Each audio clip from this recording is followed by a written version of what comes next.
All right, you want to build muscle, you know you need to lift weights. You know you need to eat a high-protein diet and get good sleep. But are there other ways to trigger muscle growth? Yes, there are. Today we're going to talk about 4 weird ways you can boost muscle growth. I'll start with the first one, and I did use the word trigger. I love the first one is trigger sessions, or as some people call them, exercise snacks. Feeder sessions. That's the lamest version. Come on. Done. Snacks, stop calling them. But I'll pull up, they just did a study on right? trigger sessions. Just recently. They did. So here's what they did in the study. So in the study, they took individuals and they had them sit for 7 hours. Some of them would get up every so often, in this study, every 30 minutes, and do some body weight squats. It wasn't a workout, it wasn't intense, it was literally just do some body weight squats. Just doing that increased muscle growth signals, so all the ways that we know currently to measure muscle growth signals, including muscle protein synthesis, it was 7.5 times higher than when the person didn't do that at all. That's a big difference. 7.5. That's a big difference. Now, it's not lifting. It's not like a workout, right? A workout, going to lifting weights is going to send the loudest muscle building signal. But the challenge with that is there's only so much you can do. You're always battling with recovery and adaptation, right? Like if you could just work out more and continue to build more muscle, then you could work out 24 hours a day and you'd be amazing. But you're limited. So it's like, okay, are there other ways I could trigger muscle growth that don't compromise my recovery?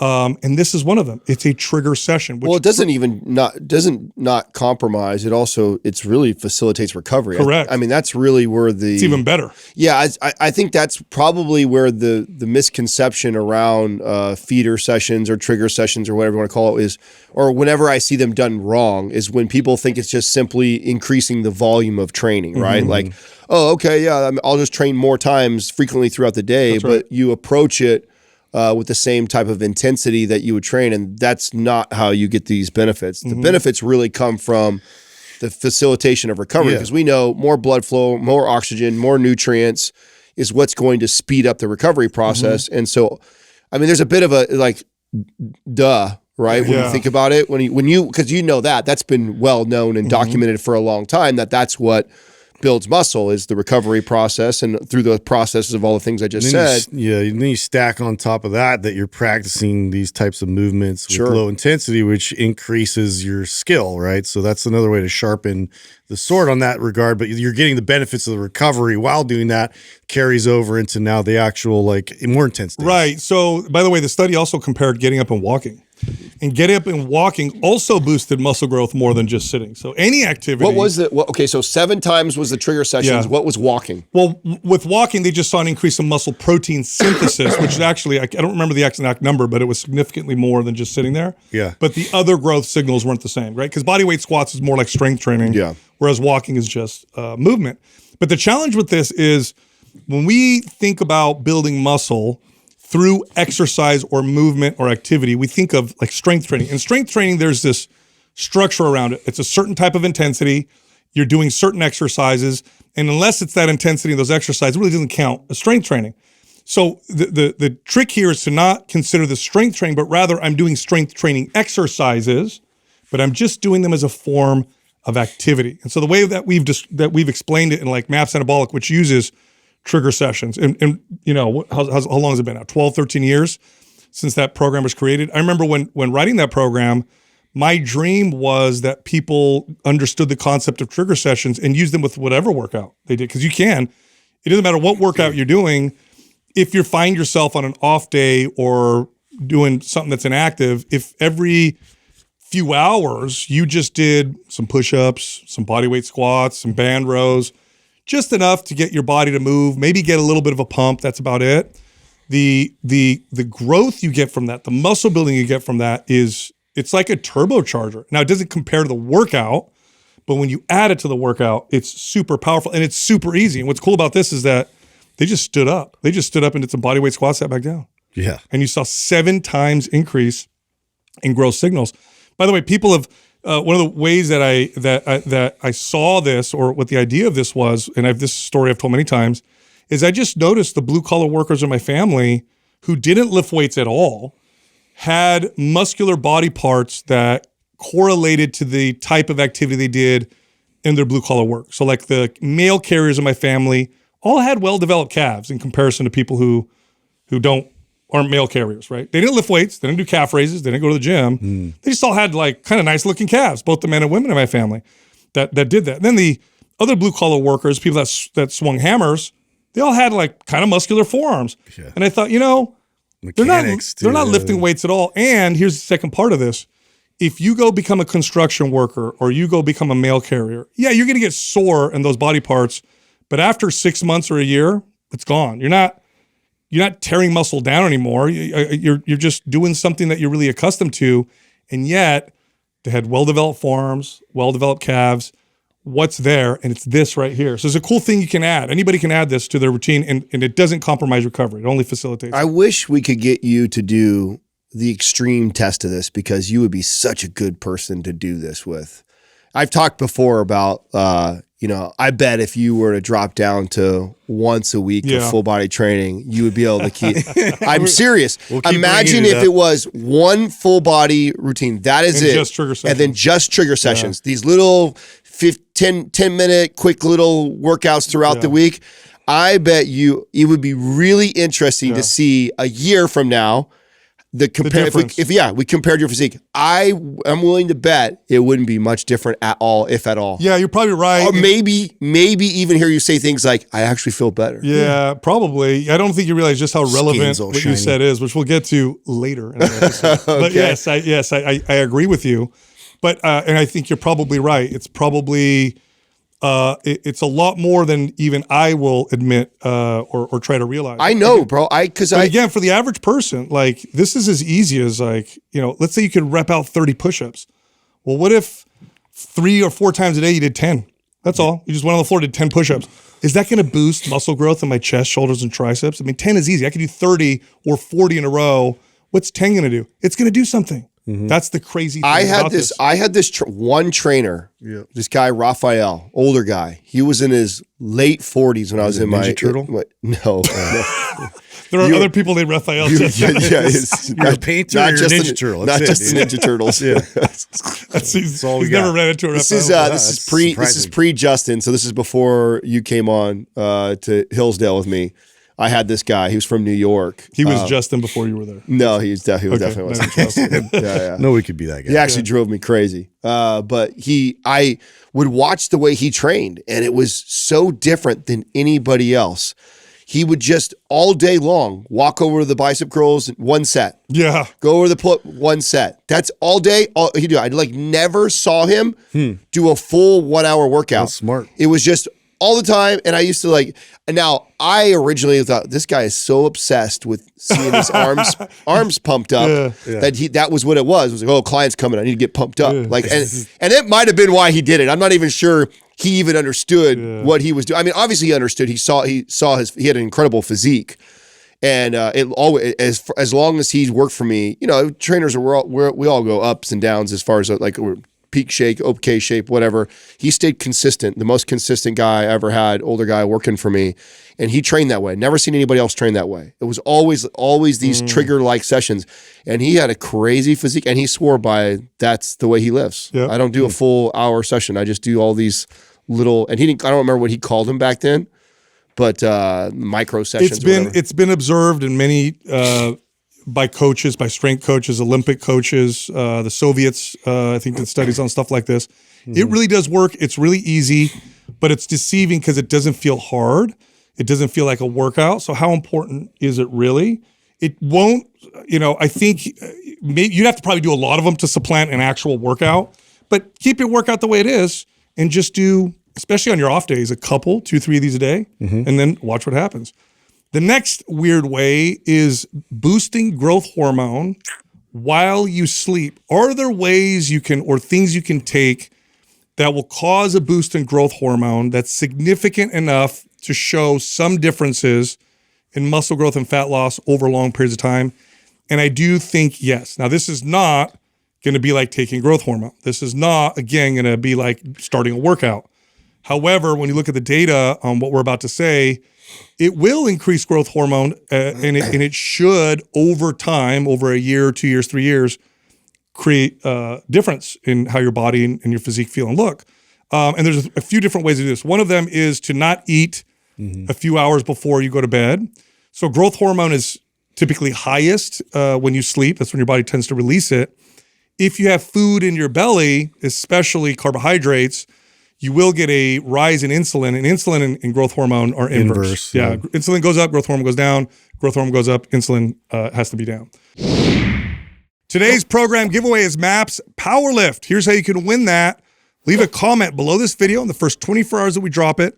Subscribe to this channel. Turn on notifications. If you win, we'll let you know in the comment section. Also, we got a program sale this month. MAPS Performance and MAPS Performance Advanced, both 50% off. If you're interested, go to mapsfitnessproducts.com and then use the code MARCH50 for the discount. All right, here comes the show. So fasted, and then the following compounds you could take. Arginine, OKG, which is orthonine alpha-ketoglutarate. It's a form of the amino acid orthonine, glycine, and GABA. Take those before you go to bed on an empty stomach. And the data, depending on what study you see, you can see between a 30 to 70%. And some studies show double growth hormone output while you're sleeping. Yeah, you know, I've noticed quite a difference just by loading breakfast and lunch. Typically, in like trying to eliminate because dinner always is the biggest amount of calories, and that would impede on, you know, sleep a bit because of digestion, and then I think too, yeah, like processing insulin, and then. But you know, kind of putting that on its head and flipping it has made a substantial difference in terms of, you know, strength and muscle building for me. Now, per our friend Lane Norton, I remember him breaking down fasting and one of the many benefits attached to fasting is growth hormone. Yeah, and that happens to be one of the ones that he talks shit about. Yes. Yeah. That it's negligible and the amount that you're getting from that is... So his point is this, and I'm not talking about fasting. What I mean by this is go to bed fasted. Exactly. You're still eating throughout the day. Yeah, you're not eating 2 or 3 hours before bed. Yeah. Not like 24-hour fast shows a spike in growth hormone. That's offset by the fact that you can't eat your protein. Yeah, you don't have any building materials. That's right. So you can have all the growth hormone you want. You're not hitting your protein. Like there's an order of operation. Just like the order of operation with what we're talking about in these weird ways is lift weights, eat a high protein diet, get good sleep. Right. If you don't do those, you can do all the ones we're about to talk about. It's not going to do anything for you. Right. Yeah. But these are weird ways because a lot of people don't know about them, and they're great things you know that you can add to an already turbo good routine. boosts. That's right. And so those amino acids that I listed, plus not eating a few hours before bed, over time, that elevated growth hormone level while you sleep should improve your recovery, your skin health, your joint health, your ability to burn body fat and build muscle. And it's also healthy. It's also healthy to do that. Next up, deep stretching isometrics at the end of your workout. I like this one. Yeah. Yes. So isometrics in general are amazing. Isometrics in a lengthened position build the most muscle. So I could do an isometric with my bicep by flexing it like this, or I could flex it like this, lengthened. Lengthened is going to send the loudest muscle building signal. You typically don't want to do a static stretch, even with resistance at the beginning of a workout, because it tends to dampen fry you a bit. Yeah, and also dampen the CNS a bit. Which, you know, I guess with load, it may or may not. But I think at the end of the workout with a pump is how bodybuilders have typically used this particular method. So what does this look like? Let's say you work out your chest, you're done with your chest. You finish your workout by holding a pair of dumbbells in the stretched fly position. So you're on the bench, you're letting it stretch, but you're holding it there, and you're doing it for like a minute or a minute and a half. That has been shown to stimulate muscle growth by itself, independent of strength training. And there's some really interesting animal studies on that where it induces muscle fiber hyperplasia, where you actually increase the amount of muscle fiber. Yeah, I mean, lengthening and relaxing muscle with the CNS fast twitch movement and activity is not a good idea. No, and they've shown that. So, but this is an isometric in the sense that at the end, it's perfect. I'm not just holding the stretch, I'm holding a weight, which means that I am allowing the stretch to happen, but there's also enough of a contraction to support. There's resistance. Yes, so you could do this with your lats, you could do this with your delts, your triceps, your biceps. So it's still parasympathetic. It's just that you're, honing in on that is like a potential for, needing to get recruitment there. Yes. This is a part of a program that was popular online called DC training. DC stands for dog crap training. I don't know if you guys are familiar with this. Yeah, I'm familiar. Well, where they include this. I remember Ben Pakulski talked a lot about this kind of stretching. He came on our YouTube channel. There's a good, for the audience, there's a good intra work setting. If you go to Mind Pump and I think search Mind Pump intra workout stretching, I think is where it pops up, and you'll see Ben Pakulski teaching this, and swears by it also. It's gnarly. I'm gonna tell you right now. Deep stretching a pumped muscle with some resistance to it hurts really bad. Afterwards, the pump gets even more intense. It's pretty awesome. Now I've done this before and I like it. I also like it as like a plateau buster. Yeah. You know, to your point about the big rocks, right? Like, you know, when we talk about the weird things to promote muscle growth. You know, I want to teach a client or family, doesn't matter, anybody who I'm helping, to check all the big boxes first. Then the inevitable will happen. A plateau will eventually occur, no matter how good of a programmer you are. And when that plateau occurs, here's a cool thing that you can add into that routine versus you're just getting back into the training again, and then you're going to incorporate something like this. I feel like it's not necessary at that point. You're going to see great benefits by traditional training. Wait till you have a nice plateau and then use like a strategy like this. Yeah, and definitely definitely have a good routine first. You know, again, I'll say that again. All of these aren't going to do anything for you if you don't strength train, eat high protein, and get good sleep. Lastly, the all-day workout. You want to talk about a plateau buster? This one's awesome. I haven't done this in a while, but this one I did do. This is an event. It is. So what it looks like is you basically have a day where you can do, 5 workouts. Pick 2 or 3 exercises, and every other hour or every 2 hours you go out and do a moderate 3 sets of each exercise, and then you go and eat and relax a little bit, and then repeat it again, maybe every other hour, every third hour. And the total volume that you're able to accomplish with this is so insane. You would never be able to do it all in one workout. And the muscle and strength gains that happen from this are almost immediate. Like 2 to 3 days later, I'm stronger. It's it's the workout version of cluster sets. Kinda, yeah. Very much so. When you think of what makes cluster sets so cool is like the amount of volume you do in such a short period of time because you get these little mini rests in between is just crazy how much that is. And that extra volume ends up breaking through a plateau. I think that's the same kind of concept, but on a grander scheme, right? On the workout scheme. It's like you do these cluster workouts all day long. When you actually look at the workout at the end of the day, you go, oh shit, that was like 2.5 workouts or more in one day that my body totally could handle because I gave it all these great rest periods in between. So to give an example of what this would look like, let's say a 5 rep working set of squats for me was 315. Let's say 5 reps for bench press for me was 225, and pull-ups, let's say I could do 15 for a hard set. So here's what it would look like. I would do 225 for squats for 5 reps. I would do maybe 165 for bench for 5 reps. And then I would do maybe 7 pull-ups. And I would do 3 sets of that. So it's moderate, it's not hard. I do 3 sets, let's say at 9 a.m. Then I do it again at 11 or 12. Then I do it again at like 2. Then I do it again at like 4 or 5, and then maybe one more in between eating, relaxing. It's pretty incredible. Again, the strength gains you get from this and the amount of total volume that you're able to accomplish, it's pretty awesome. It's a really, really awesome feeling. It's interesting that we haven't seen more pro bodybuilders put this to practice. I feel like, again, it's another one of those things that logically it just makes sense on why it would work so well. Like you're able to do so much more total volume on the body because of these great rest periods and feeding between and stuff like that. So it's like, it seems like it would be a massive hack for somebody who does this full time.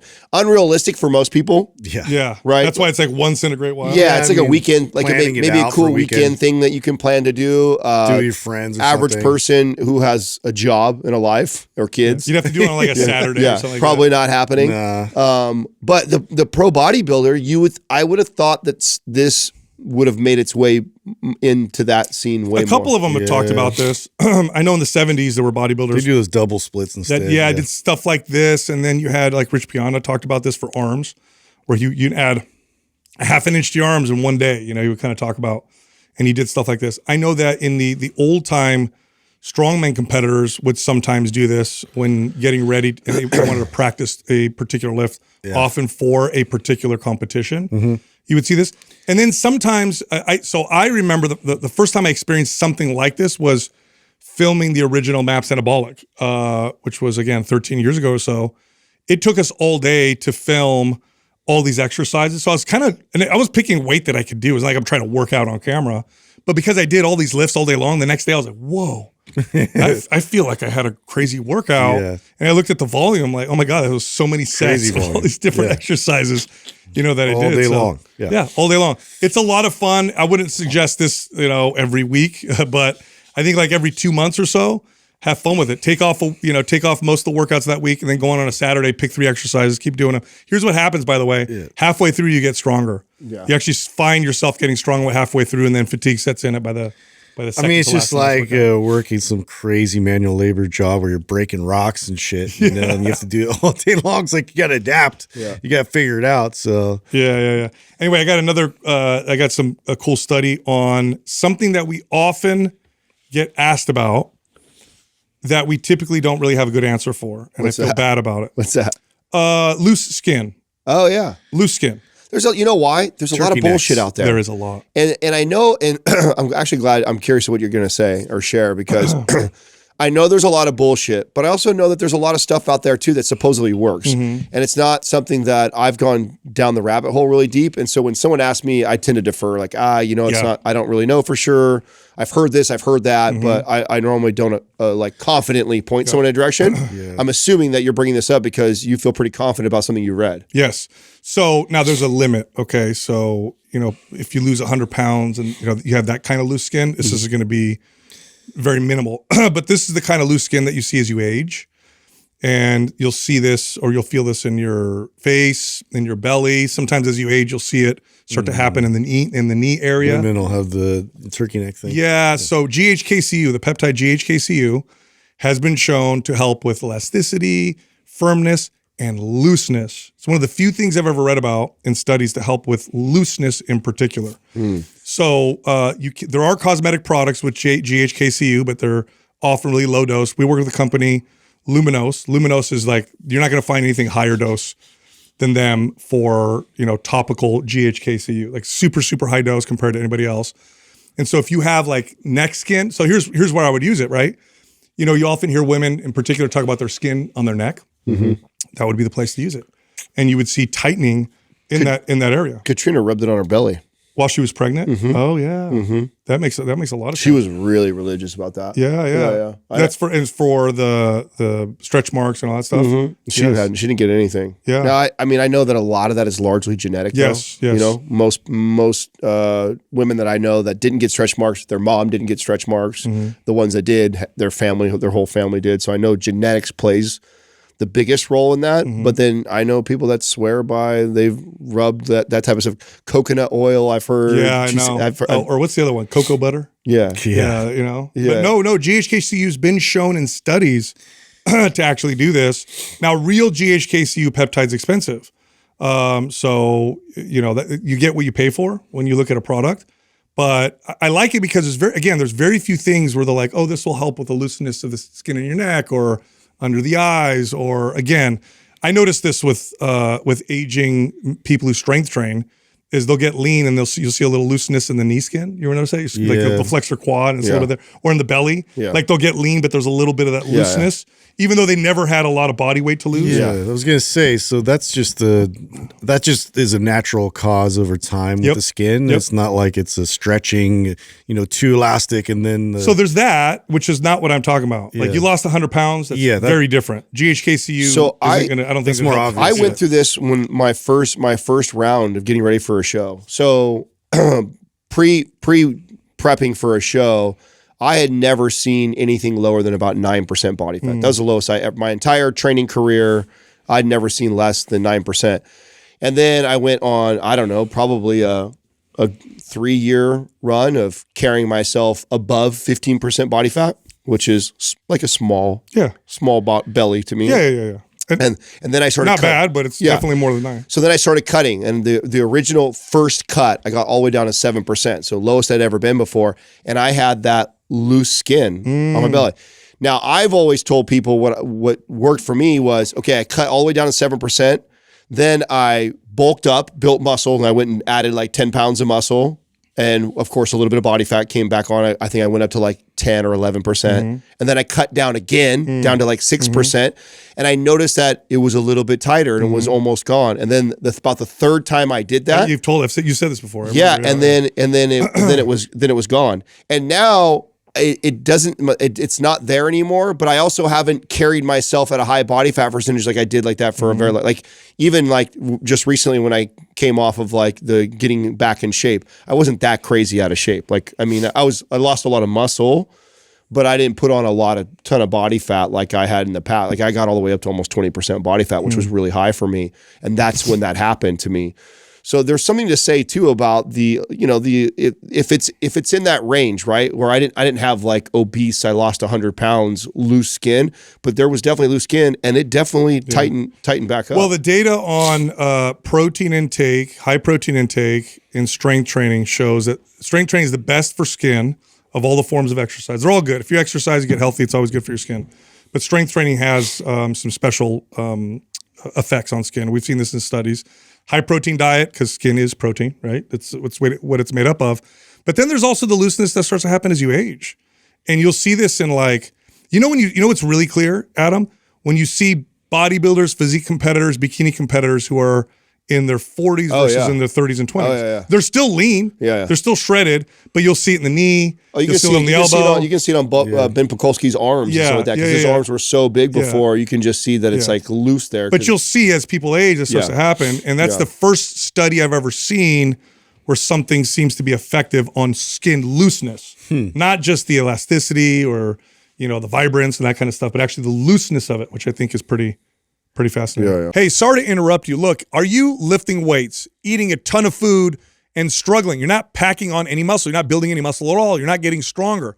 Well, check it out. We have a hard gainer guide. This can be your ultimate resource to turn that around. Pack on some muscle mass with our hard gainer guide. It's totally free. You can get it by downloading it, clicking on the link in the description below. Yeah, really. Okay, I'm dying to know, bro. What is this? Oh God, man. I want to hear.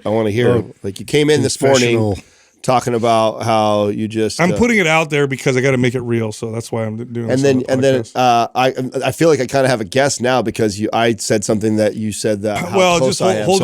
Hold your tongue and I'll go, and then if you're right, you can tell me. Yeah, over here. No, it's funny. So it's gonna get spiritual here for a second, but when it's how it's been told to me, and I've experienced this very much.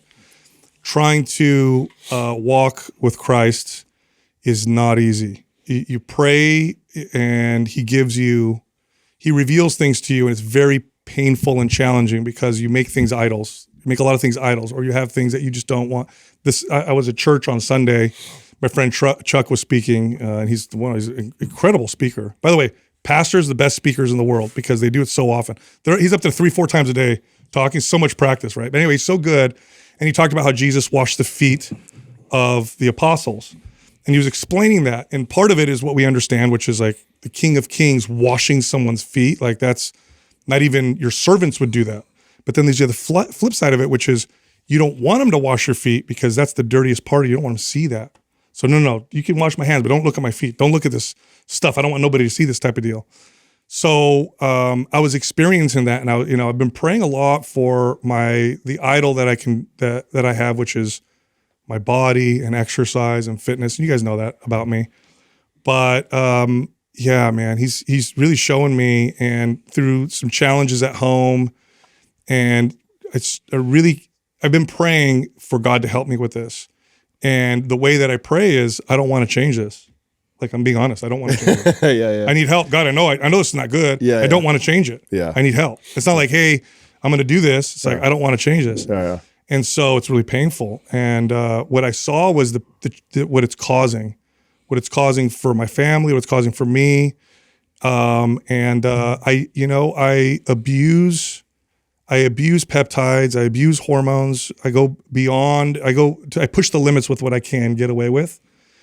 And it was all culminating in this week that I actually was going to buy steroids this week, and I was going to start taking anabolic steroids.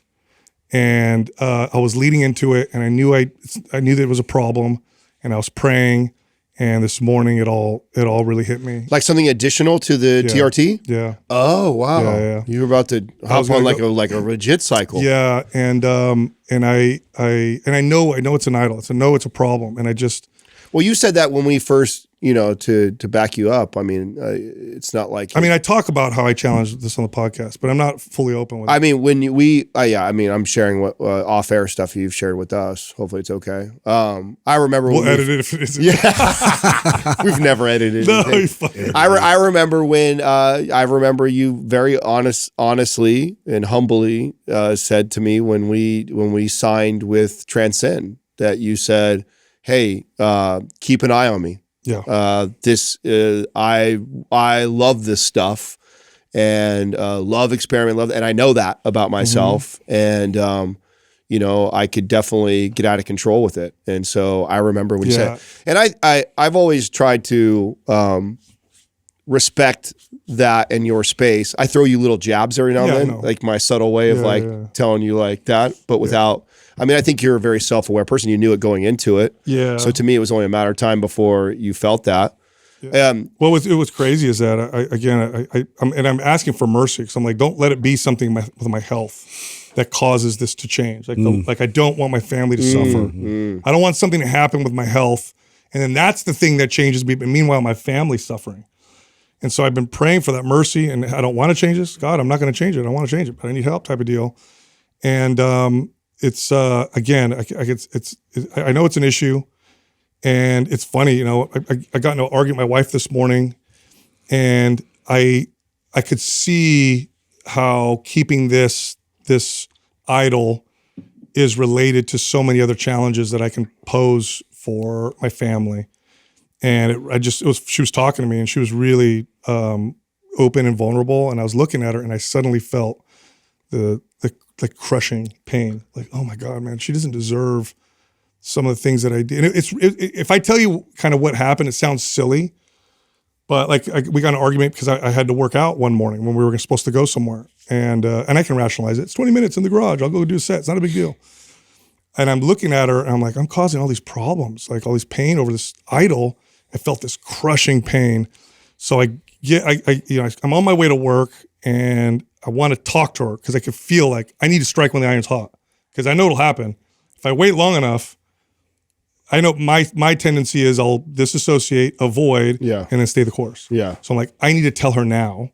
I need to talk to her now, and I need to make this real. Yeah. And so I'm trying to get her on the phone. She doesn't want to get on the phone because we just got in an argument. She thinks I'm going to continue the argument. Well, she thinks what I'm going to do is sweet talk her. I'm really good with words, obviously. Yeah. And so I'm trying to tell her. So finally we get on the phone, and she's like, you got to make this real. You got to tell people, tell your friend Chuck, the pastor, tell Chad, who's another pastor I talked to. While I'm talking to her, I get a text from Chad, and his literally all it says was, "Hey man, how you doing this morning? Let me know if you want to talk." I'm like, whoa. What? So I call him and I tell him, like, "Hey man, I was about to get on steroids this week. This is a problem, man. I need help with this." And so, yeah, dude. So here's what I'm gonna do. So, and I got to put it out there because now that I put it out there, it's going to happen. Or at least you guys will be able to keep my feet to the fire. Yeah. But I'm taking this week off. All I'm going to do in the morning is pray and journal.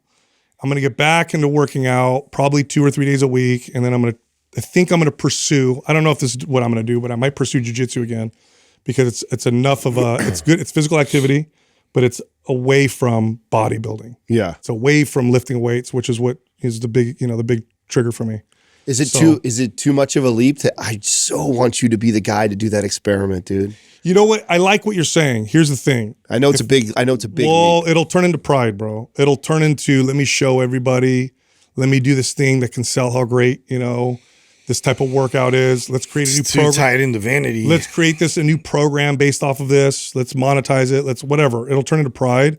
And again, I'm just saying this out loud so that doesn't happen because it can very easily happen. Even this can happen, right? I'm telling my audience, look how cool I am. So that's fair. I think it's such a cool it's such a cool lesson. I mean, I don't know. I guess I'm in the middle of learning it myself. I don't so want to I'm see. fascinated by it. I don't want to see how much muscle I can keep. I don't want my eyes focused on that. Yeah. I think what I need to, I think I know where I need to keep my eyes, you know, and I need to exercise because it's healthy.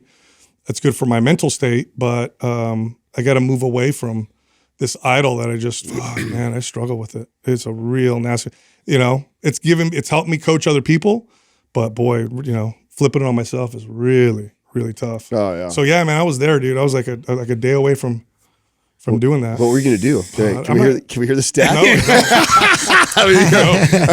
I know you thought long and hard about it. no, I'm not gonna say. Oh, really? That's too much. No, really? You know what? Some kid's gonna hear it and be like, "Oh, that's what he was gonna do. Maybe that's what I was gonna do." That's not true. Listen, I'll just put it this way. If the kid heard what you just did right before, I'll just put it this way. Okay, there is nothing about me in this regard when I am full on worshiping muscle building that is logical. It's all about how far can I go? Yeah. It's all about how far can I go?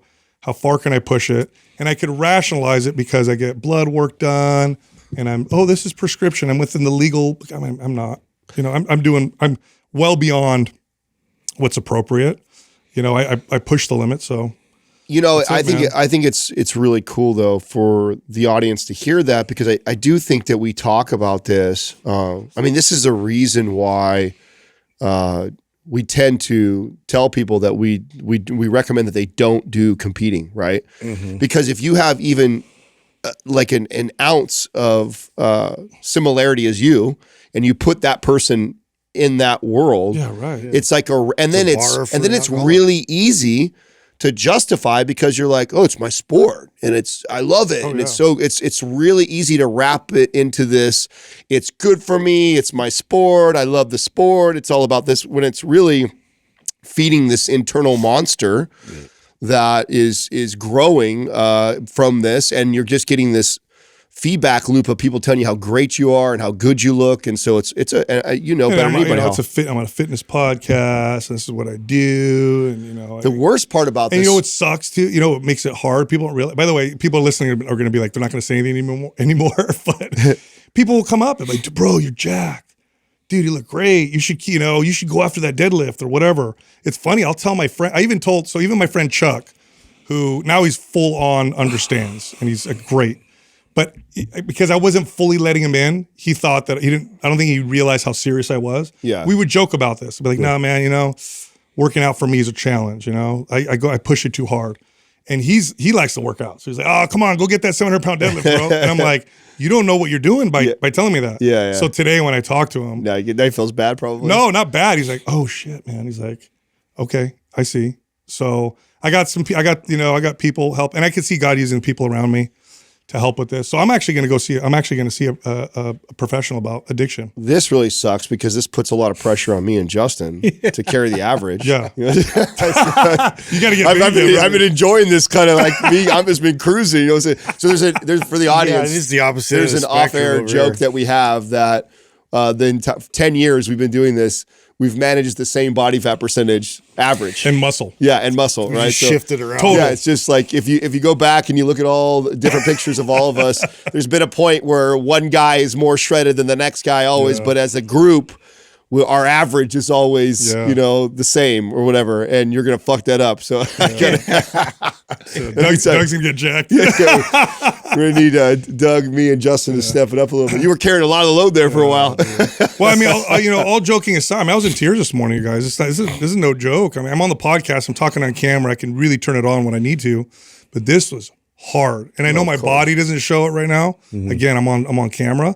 But it's just real hard to let go, man. And when I was talking to my wife, and thank God for my wife, man. She can, when I'm vulnerable, really, when I'm not vulnerable, she's this is a challenge for her. When I'm really being vulnerable, she gives me so much grace. She can make me feel like I can tell her anything. Empathy, that they have. Yeah, because it could really backfire if it's for, when somebody opens up to you, the worst thing you could do is make him feel shitty for him. Oh, especially a man. Especially a man who has a hard time. Men have a hard time being vulnerable like that in the first place. You feel emasculated, and then you're going to hammer me for it? I'm going backwards. Last time I say that, right? Yeah, so she gave me so much grace, and then I saw that text out of nowhere. By the way, it's like the fourth time that's happened, you guys, where something's going on, and randomly someone will reach out, or I'll run into someone and they'll be like, hey man, yesterday, what were you doing? This happened to me the other day too. A friend of mine, we ran into him at some show. Say, hey, he's like, bro, what were you doing last night at 7 p.m.? I'm like, why?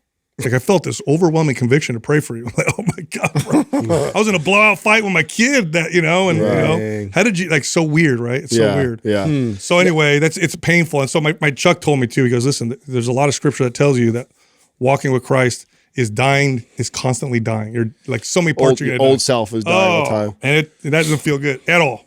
Now, are you, I don't want to throw too much at you, like, because I'm sure this is all fresh and new, but I'm genuinely curious. Like, are your thoughts? Are you going to try and even like, and I know this is an area that you're challenged, right? We travel, so that you're always so regimented about your training and your diet and this and that. Yeah. Is that part of? I'm going to try and be less of that in those moments. Like, hey, we're traveling. This is my time. I'm going to take. I'm not going to lift today. I don't need to go lift. I don't need to get up at 6 o'clock in the morning and do this thing. Like, are you trying to do that also, or is that all of it? But I think the reason why I'm taking this week off is I need to get away, reset. But there's real value. I don't need to say this. There's real value to exercise and fitness. It's also good for my mental health, of course. So it might look different, is what it might look like. It might look like I go for a walk in the morning, or I do mobility, or maybe I do lift, but it's different. The intention's I'm going to try real hard to have the intention be different. So yeah, I've always thought, I mean, that's all, like, obviously it's healthy and good for you. And I think that this conversation might be going over some people's head. Like, I'm so confused right now with these fitness guys talking about not working out right now. I'm sure we're going to lose some people because of that right now, but you can make some healthy, real unhealthy. Yeah. Well, there's times where we've been together, and the obvious easy thing to do to make the work situation smoother is you just sacrifice that workout. Sure. And at that moment, that's what makes sense. But because of this pull that you have to it, it's very difficult for you to do it. So that's the time where I think that gets exercised. Okay. I don't think you just don't work out, whatever. It's like, there's times when it obviously makes sense. It's healthy. It's right. Well, you need it. I'll listen to you because I need to listen to other people. So I'll listen to you. Listen to myself hasn't worked. It don't work, man. I lied to myself. Bro, I'm so curious about the stack. I'll tell you off air. I can't believe you're going to do that, dude. No, that's so crazy. I know. That's so I was so close. Now, okay. I was so close, you guys. Complete honesty, because we're all very open and honest with each other. Were you not going to tell Justin and I? Oh, I feel like you would have told us if I went on. Yeah. Oh, the plan was to not tell anybody, you guys. That's interesting to me. The plan was to not tell anybody. Here's what would have happened. I'm sure you would have noticed. Of course. You're like, what the fuck? What's happening, Sal? Sal ate Sal again. Yes. What's happening to you right now? I'm taking more B vitamins. Neck, dude. No, it wasn't really a plan. I didn't think it out like that. It wasn't like I thought it out. Yeah. It was just an impulse. You were about to do it. I was going to do it. I planned it, and this is going to happen. And do you think you would have told us? You definitely wouldn't lie about it. If I called you out and I felt like you I would have told you. If I would be like, come on, bro. Yeah. I know D-ball when I seen it. I would have told you. Yeah. Now I think about it. I thought you meant, what was I going to tell you this morning? No. Had I gone through with it? Yeah. It's hard to say because that's a weird state of mind, dude. That's a weird state of mind when you get into something and it's not great, and the people who you care about, who you trust, will tell you the truth. Sometimes it's the people you don't want to tell. Yeah, I get it. You know what I'm saying? I could see initially. Because I trust you guys. I love you guys. Yeah, I could see. And you guys aren't going to lie to me. Yeah. You know what I mean? So if I tell you, you're not going to beat me up over it, but you're going to be like, what the hell are you doing? Yeah. Like, why are you doing that? You'd be confused. You're stupid. Yeah. So I don't know, man, but it's weird though. I'm telling you, man, I was praying. I was like, I don't want to stop. I don't want to not do this. I don't want to stop. Yeah. So I'm not going to stop. I need help. I know what I'm supposed to do. Please have mercy. Don't let me hurt myself. Don't, whatever. Yeah. And that's how it all. The jiu-jitsu is a really cool idea because you and I share of similar insecurities when talking about this, right? And we've both openly talked about. And that when I went on that year or two kick of like becoming the mobility guy, what was so special about that for me was that it so not what I want to do. You know what I'm saying? Like I leaned all into it and got into it. I had to. I had to be about it. I had to be like excited and into it to really buy into it. But it was such a good exercise for me. It really, really helped me tackle a lot of probably similar demons that I had for a really long time. And that stretch of time, I don't know if there was ever anything that I felt helped me break free of that more than ever, that was it. I feel like I've never looked back since then. It's been like, okay, this is not as hard as I thought it was. You know, and I think jiu-jitsu did that to me before too. I bet. That's why I thought of it, and that's why one of the reasons why I thought. My wife has been encouraging me, which is interesting because she typically doesn't encourage me to spend more time away from the house, and yet she's like, "Go do jiu-jitsu." I'm like, "It's in the evening, like when the kids are going down or whatever." No, you got to do this. So that was part of it, and the other part of it is I did in the past. And that was probably the healthiest body image I had, because you know with jiu-jitsu, you can take steroids and do jiu-jitsu too, but it's not bodybuilding. It's not beneficial to you. It can be, right? Yeah. It definitely can be, but it's not like I'm not getting a pump in there and looking in the mirror. Different association. Yeah. It was more about the technique and the being fluid and having stamina. So we'll see. We'll see if that works out. I'm sure I'll be showing up to studio black eyes and stuff. You always get injured doing jiu-jitsu. Oh, yeah. I still want to do it. I feel like I should do it. I really you would love it, dude. You with long limbs, you would crush. Maybe if you get into it, maybe that's what'll drag me into it. I need. You know what it is too? I'm so resistant because everybody does it. Yeah. We don't have to tell anybody. I know. Exactly. If I'm gonna do it, it's gonna be undercover. I didn't like it at all, dude. You didn't like it at all? I much prefer like Muay Thai. Yeah. Well, to me, it's so opposite of you. That's why. It'd actually probably be good for you. It would. Because you are so the guy to grit his teeth, and that's what you want. You want, hit me in the mouth, let me punch somebody else in the mouth, and that is not jiu-jitsu. Jiu-jitsu is jiu-jitsu. It's flow, bro. I just want to choke you out jiu-jitsu is like flow, and I don't want to lay on my back. They fucking lay on my back, dude. Like, it's a very vulnerable position for me. I don't like that with my legs up. Come here. Oh what the fuck is that? Yeah, I mean that's true. Plus, you did jiu-jitsu with Dennis. I know Dennis is. He's like huge. a world-class monster. Yeah. So you probably but feel like he's a great teacher. Be honest, so you don't. I don't. That's so not his style. I was Muay Thai so much more. He would be a monster in jiu-jitsu too. Well, but, I mean, but I get what you're saying. Yeah, it's so not his personality. Yeah. It's chess, dude. Yeah. It's fighting for nerds. It really is. It's like it's really about chess and you know. Yeah, it's hard. I respect it completely. It's just it felt so uncomfortable for me. It's just like a dead fish out there. I want to do it because I think I'd be pretty good at it. You'll be very good at it. I think you have the body type. You got good leverage. You also think a lot. You would really like. Yeah, and I like that type of stuff. You know, I that's why I want to do it. You know, it's going to be one of those things. I'm going to do it. I'm like, God damn it! Why did I do this a long time ago? It would be good for me. Waiting for all the messages now, people. You know what? Also, it sucks. Which I have a group of guys that I trust, but.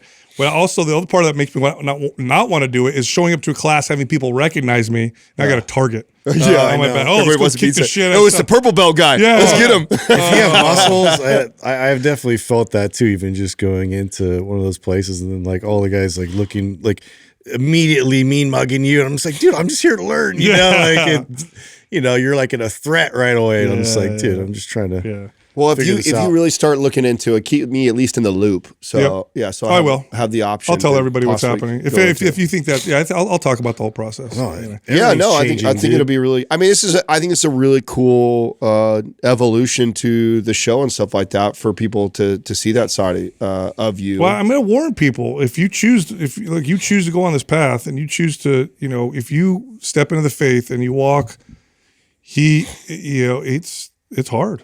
It's hard. He never said it's easy. He'll give you peace, but it ain't easy. Yeah. It's a lot of challenge, a lot of pain, a lot of struggle. Yeah. So, well, maybe CrossFit had just put it out there to God too. I knew you were going to work your way to get that in there. Justin's been dying to talk about what happened. Too many prayers, bro. Like this. Well, we selling. They're selling because of the attrition. Wow.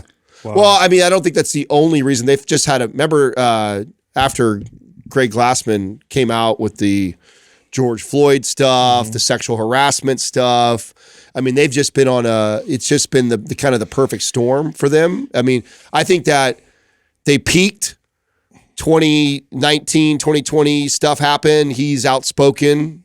It just didn't help. And it's been on this kind of downward. They were at peak affiliates. They were at 14,000 units. And now they're at 10,000. So 40 or 60. They lost 4,000. Is that my math right? 60% reduction? Yeah. Doug? No, 40% reduction. Yeah, I think it's a little different than that, but yeah, something around there. Yeah. Is that right? Well, you take 100, you say 14,000? Yeah, 14 down to 10,000. 10,000. Yeah, I have to do the math on well, half of. Oh, it's 1/5, so 25%. Is it one of? I think. I'll throw it down percent. It doesn't matter. The point is, it's 4,000 units gone. Yeah. That's crazy. I know, it's a lot. That's a So lot. they're selling. Yeah. So they're trying to sell. What do you think they're going to do? You think someone's going to buy them and try and apply more So strength? did you know? It's 28.5%. Oh, see, almost a quarter. Okay. So it's like an loose affiliate. It's not even a franchise, right? No. So it's like, what are you really buying into other than just the name and the trademarking? Yeah, the brand. Well, they get the brand in French. Every time everybody who has they pay CrossFit like on it get paid. a fee from oh yeah, their those 10,000. That's automatic residual. Whoever buys it, it already sold. Did you know that? No. So it's sold already. Berkshire or whatever. Yeah. So it's sold back in. Let me get my facts straight. I think it's 20. I'm gonna step down as CEO 2020. 2020. Is that what it says? Stepped down in 2020. That's what you know, but they sold. They actually sold, and this would be the second time it's being sold. Yeah, same year was sold. In 2020. Okay, so yeah, they sold, he stepped down, and then now they're trying to sell again. I mean, I'm curious about what it sold for and then what it's going to sell for this time. And I mean, not that I wish anybody's business failed, but I mean, boy, I have to say, we were talking for a very long time and trying to tell people that it's a fad, it's a trend, it's a sport, okay? It is not a good way for most people to work out. Doesn't mean I don't have friends, doesn't mean that I don't appreciate how cool it is, all the things, but it's just when you think about the ideal way to train the average person, never once did I go in my CrossFit bag to train a client. Yeah, I had that, by the way. We all went through it before any of you all drank the Kool-Aid. Oh yeah, all of us trainers did it. Yeah, I did it when it was started right in Santa Cruz. Yeah. Before anybody knew what it was, we were fucking around in my gym doing this stuff.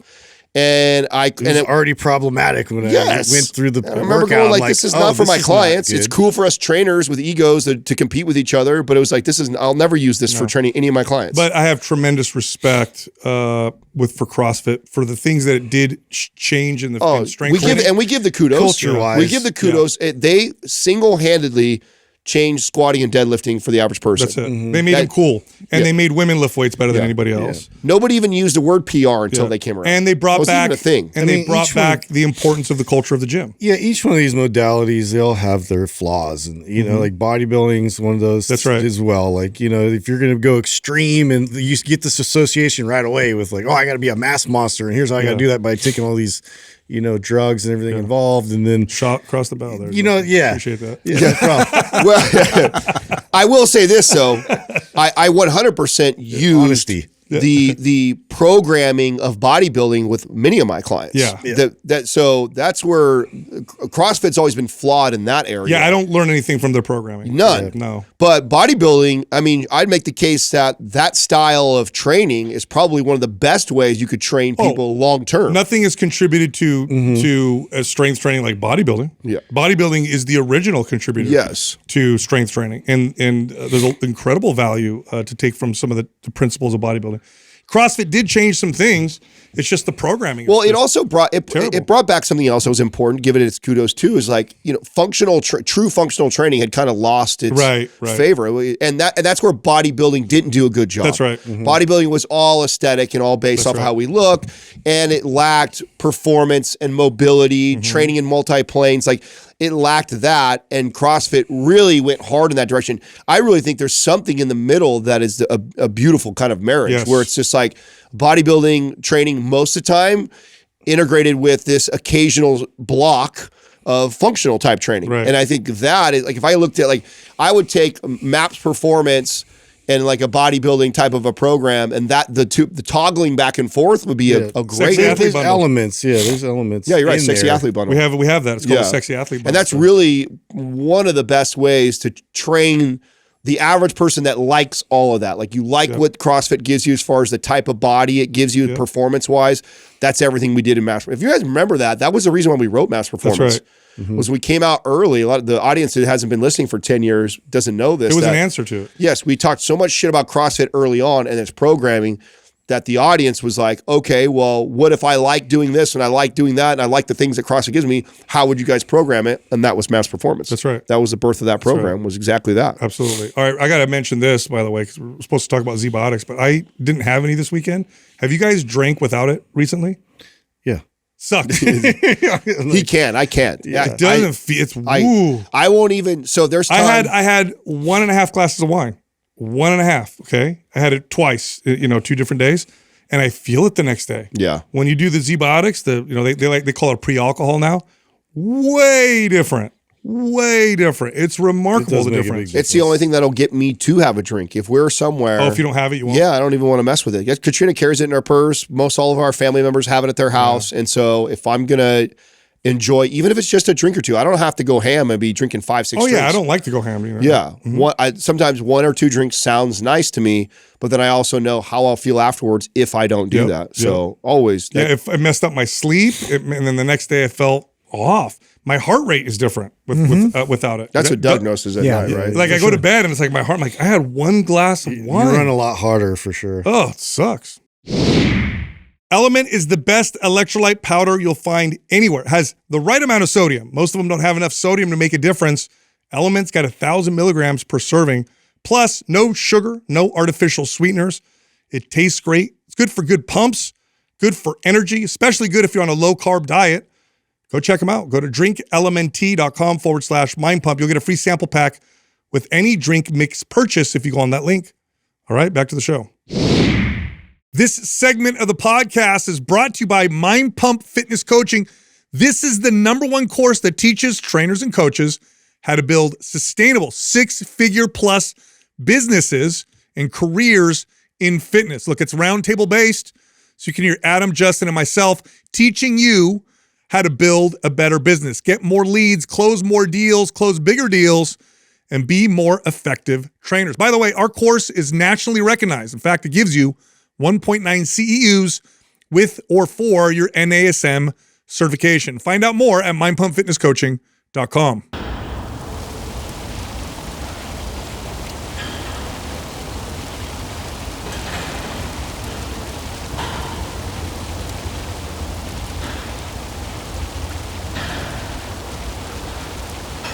Our first caller is Amanda from California. Hi, Amanda. How you doing, Amanda? How can we help Hi, you? oh my God, this is so exciting.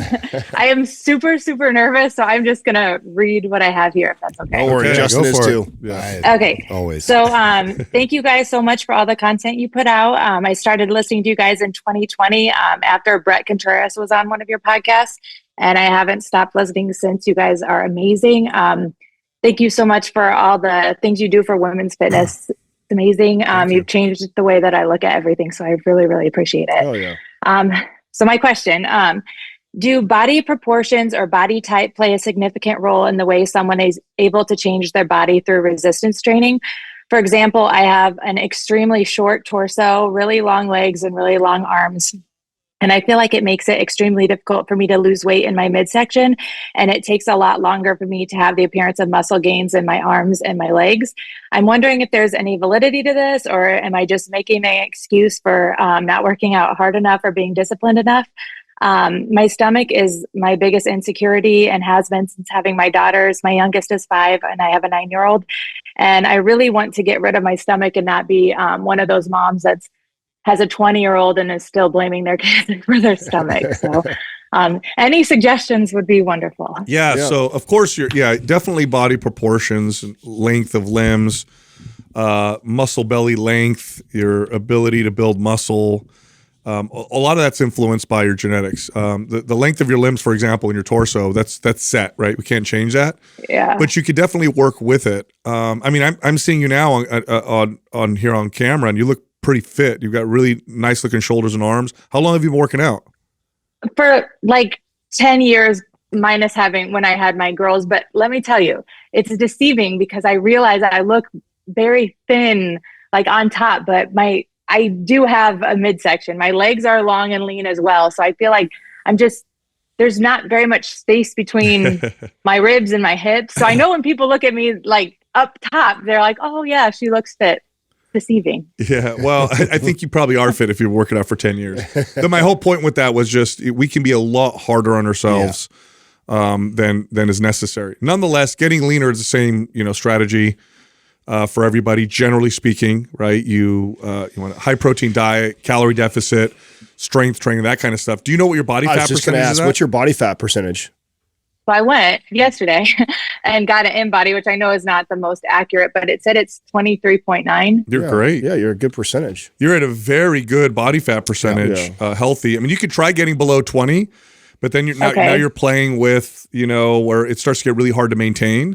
But 23% is an excellent body fat percentage. Which I don't want. I don't want to be in like an unhealthy position at all. I just so badly want my stomach not even to match the rest of me. Like, I'm not looking to have a six-pack, nothing like that. Just not have it look like I had kids or like, I don't know. Is it body fat or is it the muscle? It's body fat. Okay. It's body fat. Like it's there. Now, was it that changed after we had children, you said? Yes. Okay. Yes. And that's the only thing. I mean, I weigh 150 pounds right now. I'm 5'7". And when I had my girls, for both of them, I didn't go above like 165. I've always been at this weight range. It's just my stomach. Yeah, so are you, how many days a week do you strength train and what does that look like? 3 days a week. I'm doing Muscle Mommy right now. And I'm on the third phase, this is the first time I've worked out like that. And it's fantastic. When was the last time you checked hormones? Yeah. Hormones can affect body fat distribution. I've never done that. Oh, okay. That's Would you be open to, so you have 2 kids? Yeah. Are you done having kids? Yeah. Oh yeah. So, hormone therapy, is another route. It can change the distribution of body fat on your body. So sometimes people will see this as they get older or after they have children, where they'll store it in places that they didn't before. That can sometimes be connected to things like insulin sensitivity issues, thyroid issues. Now, you don't have to be like, if you go to your general practitioner, they'll test you and say you're all within range. This is Dr. Lauren Fritz's story. Yeah. Did you follow her after our episode with her? Do you follow her? I'm still catching up. I have not seen that one. Jump to that episode. Okay. Dr. Lauren Fritz, and she talks a lot about after having kids and her hormones going off and doing all the things and not being able to lose stomach fat, going to her normal general practitioner, them saying, oh, your hormones are fine. But then actually going to a hormone specialist, getting it balanced out and figuring that out. And it was life-changing for her. So she talks all about that on her social media. She was a great interview, and we send a lot of people her way. That's definitely a worthwhile place to check for you. Yeah, because what they'll do is they'll look at what's optimal. Not that you're out of range, but let's try optimizing. So it could be some thyroid, progesterone, testosterone, typically combination of 2 of those. And then what you start to notice is fat distribution starts to change in the body. I do want to circle back to what Sal early said to you though. Like 23% is really, so. To give you some perspective, most of my career I had a training staff of 15 to 20 trainers underneath me. At all times, 5 to 7 of them were females. A lot of them many times competed in women's bikini, and the best shape ones I had carried themselves around 19% body fat. I mean, they were fit as hell, lean, year round, looked incredible, 19% body fat. So 23 is a really good place to be. You're not in an unhealthy at all. You're in a fit place. But I get you could be hormonally storing extra body fat in your stomach area for the reasons that we're talking about right now. So it is worth exploring that. And I think Dr. Lauren will be a really good person to look into. Yep. Okay. Do you think that I should try to cut at all, or that's? You can definitely cut. You could definitely try cutting, and I would even sometimes fat storage in the midsection. It can be correlated with maybe some insulin sensitivity issues. So you could try cutting, and you could try doing a cut with a lower carbohydrate diet to see if that makes a difference. Now that's not like a cut is doing the big thing. The low carb part is doing something real small. But see if you notice a greater effect with something. There is also that possibility too, Sal. I mean, have you ever done anything where you've done like an elimination diet too to see if there's foods? I haven't.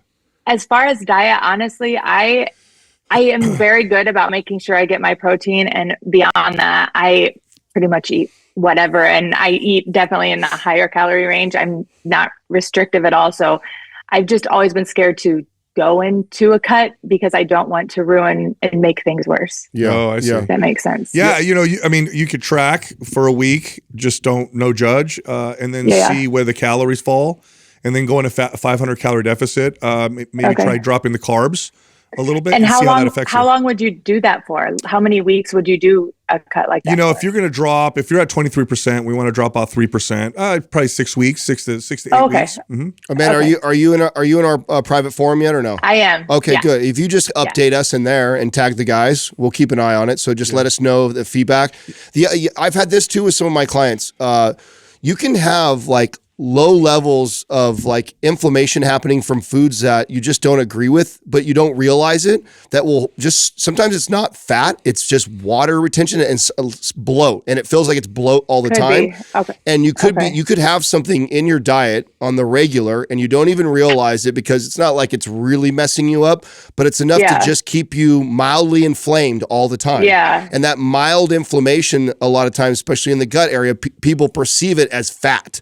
And it's like, oh, I'm fatter. And it's like, well, really is you're just kind of always inflamed because you have this food that is always reoccurring in your diet that your body just doesn't 100% agree with. So I would explore hormones.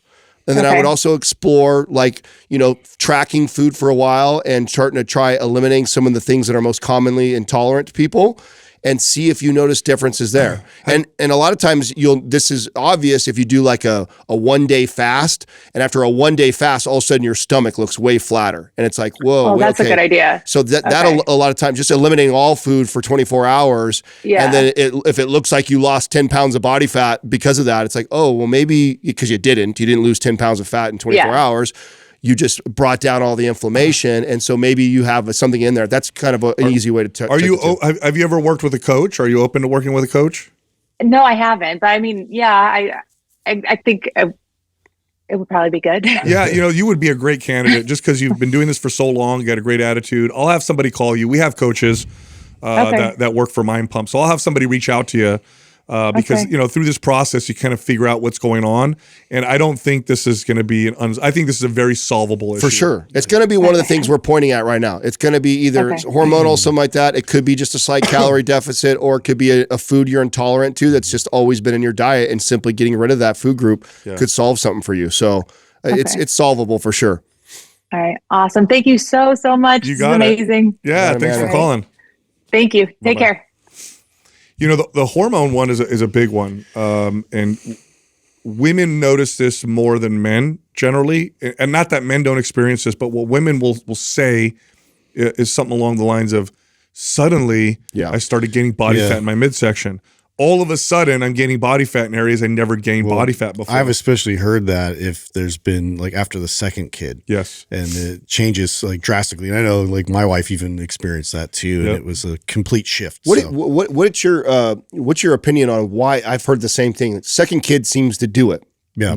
I've heard so many women talk about the first kid. I didn't know it was the second kid. Why do you think it's the second kid that does that? Well, there's a few times in your life, this would be my theory, right? There's a few times in your life you'll actually add fat cells to your body, puberty, and then third trimester of pregnancy. So that could be part of it. Could also be insulin sensitivity. I mean, you'll being pregnant and then suddenly becoming, pre-diabetic is relatively common. And then also sometimes it's the second or third or fourth kid tends to be correlated with the fact that the woman now is in her mid to late 30s. It's a little later. Mid to late 30s, you start to get closer to perimenopause, hormonal changes, and that changes fat storage. I would add also that a lot of times the clients that would express this to me, they went into the first pregnancy in incredible shape or the best shape of their life. They went into the second pregnancy. Yeah, they ran it back to back sometimes. Yeah. And nowhere near the same. And so coming out of it seems to be more, I'm sure it's probably all those factors. But the hormones play a role in fat distribution. And again, as trainers, we would dismiss it quite often. Oh, you didn't just suddenly change, because we were taught that it doesn't change, but it definitely changes. It does. Our next caller is Randy from Tennessee. What's up, Randy? What's going on, Randy? What's happening? Good morning, gentlemen. Thanks for having me on. I appreciate it. You got it. Big fan of the show. It's super informative show you got. I've been really enjoying listening the past 6 months since I started listening. Awesome. Thank you. Brad. Got a question about relates to sleep here. If I could, I'll just take a minute to give you the quick context so you know where I'm at and how I came to this question. Okay. I'm in the Army. I've been in for about 12 years. I've been training weightlifting and running for quite a while because it pertains to what we do in the Army. I ended up going through a period of overtraining back in the fall, September through early December, just making the typical mistakes people make when they overtrain, doing too much volume, pushing myself too hard on running and weightlifting and wearing myself out. I even ended up injuring my lower back about a week before Christmas. I was doing barbell bent over rows. Looks like it's a bulging disc is what the issue is. So at that point, I knew I had to stop everything I was doing, just stopped all exercise for a week and a half. I actually did the overtraining rescue guide, which helped quite a bit. So thank you all for putting that out. That was super helpful. And at that point, all of a sudden my sleep started to get really good right around the week of Christmas. I was getting solid 8 hours a night, good quality sleep, waking up feeling fresh. Thought everything was good to go. And I thought it was because I stopped overtraining, because overtraining can affect sleep. And then I started doing MAPS 15 Performance and MAPS Prime in the first week of January to start doing something while still allowing my back to be able to heal. And then all of a sudden, in the middle of January, my sleep started to get real bad again. I say again because I do have a history of insomnia and I have mild sleep apnea. So it's far from the first time I've had real problems with sleep. But at that point, I couldn't figure out what would cause me to. I started waking up in the middle of the night and just couldn't go back to sleep. And I thought everything was the same. I thought nothing had changed. Couldn't figure out what might have changed that affected my sleep. And all of a sudden, it dawned on me that there was one thing that had changed. This was right after y'all made the episode about eggs, talking about all the nutritional benefits of eggs and the anabolic effects and stuff. After that, I decided to starting to eat 6 eggs a day. And then all of a sudden, my sleep got bad. And I thought, is it possible? What are the odds that eating a lot of eggs can actually affect sleep? Have you all heard of anything like this before? Well, if you're intolerant to them. Yeah, it's possible. It's possible, but not likely. Not probable, but it is possible. And you could, well, if you have an intolerance to a food, depending on the severity of it, you'll get what's like a mild immune reaction. So it'll raise cortisol, it'll raise kind of inflammatory markers, which can definitely influence sleep and have and cause your sleep to get worse. Right. So that's an easy test. Also, could still be recovering too. It's unlikely because typically sleep issues are not a result of an intolerance. Usually when there's an intolerance that's causing the issue, the person knows because it causes digestive distress. But it's definitely possible. And eggs are one of the most commonly, especially egg whites, one of the most common foods that people are intolerant to. So the easy test, cut them out of your diet and see what happens. Yeah, I tried twice. I tried cutting them out for just a couple days and there was no change. I could try longer. Now, I had already been eating about 2 eggs a day for 6 months prior with no issues. That's probably not it then. I didn't know if maybe they increased. That's probably not it then, bro. Probably not, but cut it out for at least 10 days to see if it makes a difference. And then you said nothing changed. Were you still doing MAPS 15 or did you ramp up your body? I was doing MAPS 15 Performance and MAPS Prime. I do like the pre-primers, then do the MAPS 15 Performance exercise and the post-primer. Okay. And that was all I was doing every day. No crazy runs or anything like that too on top of it? No, nothing like that. Have you taken? I was baffled as to why my sleep got bad again all of a sudden. Have you tried taking magnesium before bed? Yeah, I've been taking about 800 milligrams magnesium before bed for probably a year now. Okay, and then any life stressors? Yeah. Well, there's always life stressors. Yeah, nothing new though. So nothing new, or now, are you able to honestly say like, I don't know if maybe it's bothering me more? I mean, it could be eggs again, but it's typically not. It's so, and again, cut them out for 10 days and then see how that is. Otherwise, I would look at other things. I would try, long static stretching before bed. What does it look like? Your ritual before bed? Like, what did you do? I'm sorry, say again? What does your ritual look like before you go to bed? Like outline it in detail. For a long time, since I first struggled with insomnia, summer 2022, I've been doing like all the standard sleep hygiene practices, like no blue light an hour before bed, having a wind down routine, reading for about 30 minutes before bed. It helps something wind down. I after y'all had made that episode, talk about 5 things that can help sleep. That's when I started doing static stretching for a couple minutes before bed. I tried the eating more carbs at dinner thing. I'm taking a lot of supplements. I'm basically taking all the stuff that's in the Legion's Lunaire supplement. I happen to already have all the components of that on hand, so I'm taking those separately, basically taking that. Yeah. And so the reason why Sal's asking, trying to dive into the stress part is because what's interesting to me is that can always be a factor. Well, you took a week off and you got the best sleep ever, right? So it sounded like you really needed that. Oh, and all of a sudden you get this great sleep. Then all of a sudden you pick up MAPS 15, which is definitely where we'd probably put you as far as the protocol of lifting. Yeah. So you didn't go crazy on the training. But if the rest of your stress bucket is already tip top and then any sort of training is tipping it over, it could start to affect that. So really evaluate. I mean, I would even test that again, like the eggs, test that, and then even test taking another week off of training again. And if you get great sleep again by not training, you might just be, it could also be still recovering from the injury. That's stress on the body. If you're still pretty injured and you're still kind of, I'm sure that's a factor, gritting through it, and then you got personal stress going on, and then you're also training, that could be affecting it. You could just be at the top of your stress bucket of all combined stressors and even the little bit of training right now.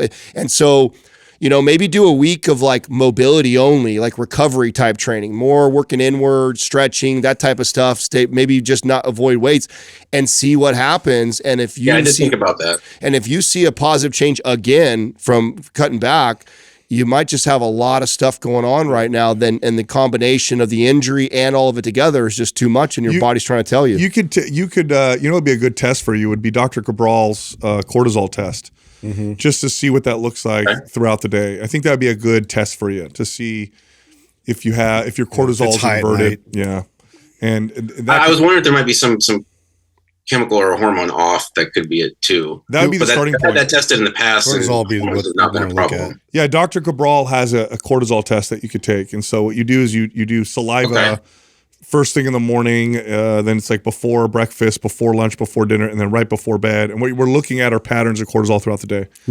We just all did ours. Yeah, we just did ours recently. Release soon. Yeah, I'd like to do that. Yeah. So you talked about stressors. Stressors could be an issue. I've been going through a major life transition the past year. Divorce, resetting myself from that. Okay, so that's a factor too. Yeah, I mean, sure. You got it, and that's just it. Is sometimes we don't, especially a guy like you. I'm sure you've been trained to handle a lot more than the average person. Yeah, and so you don't think of those things as like a major. I mean, that's a major stress in most everybody's life. And then you have a major injury. So I mean, the easy way to test that again is to take a week off, and if all of a sudden you get great sleep again, bro, from taking it off, that's a clear sign that you got a lot on your plate right now. And this is a time in your life when your training should start to look more recovery based than it should look like trying to push the weights. Right. Yeah, I did think about that. Only hang up with that is I have to take the Army Combat Fitness test on April 7th.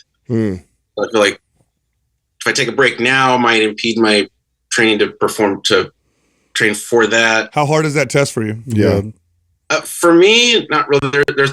I do really well on all the events. I got the max score on almost all the events when I last took it in September. Except for the ball throw, the one you have to throw a 10-pound medicine ball behind your head. Okay. I just have a hard time throwing it far enough, but that's technique I can practice. Yeah, you can practice the test, 3 weeks before.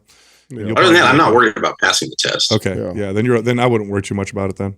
Okay. Yeah. But let's go to Dr. Steve. What's Dr. Stephen Cabral's website, Doug? Is it?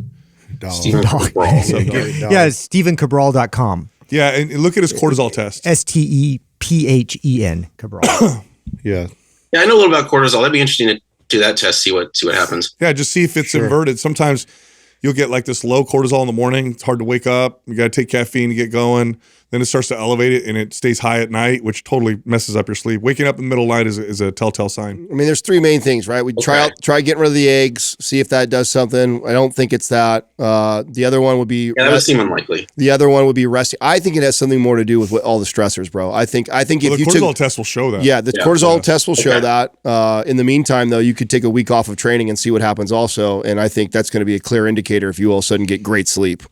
So play with those things. Yeah, okay, that sounds good. All right. I'd love to hear back from you. Let us know how it goes, though, okay? Yeah, I can definitely do that. All right, Randy. Thank you. Thanks, gentlemen. Appreciate it. You got it. All right.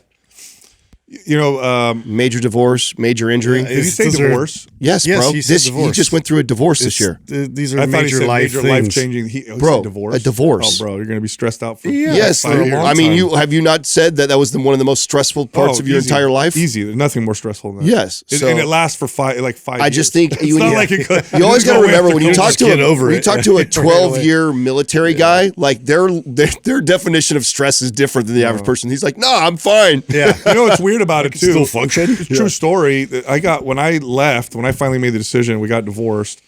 The next day or 2 days after, I hit a PR in most of my lifts. That wired stress turned into performance, and it fools you. It fools you for a while until you burn out. You burn all that out, and then you start hitting some balls.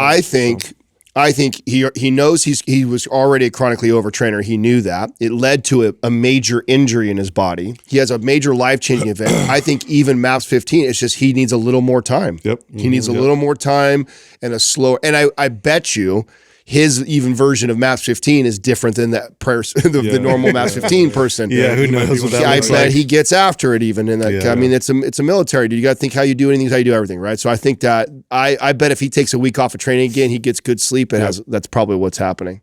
Our next caller is Tim from North Carolina. What's up, Tim? Come on, Tim. What's happening? Hey, greetings from North Kakalaki. What's up, man? How you doing? Doing great, man. How can we help you? Well, I had a question. I'm 54 years old, and obviously sarcopenia is a real concern as I, progress in age. And it seems like for some reason, all of my social media feeds keep getting bombarded with ads from these supplement companies selling a myostatin blocker.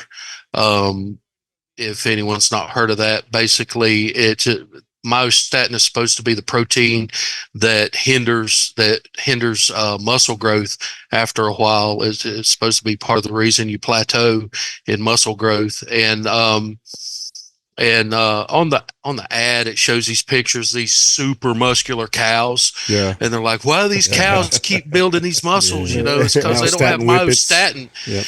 And, I'm getting very cynical in my old age, and I'm like, come on, guys. I'm like, is this just another supplement fad? Yes, it is. Yes, it is. Okay. Yeah, I'm very familiar with myostatin. So those studies were done a long time ago. And what they did is they genetically modified animals, although there is a Belgian blue bull that was bred this way, and they're incredibly heavily muscled. That's probably what you see.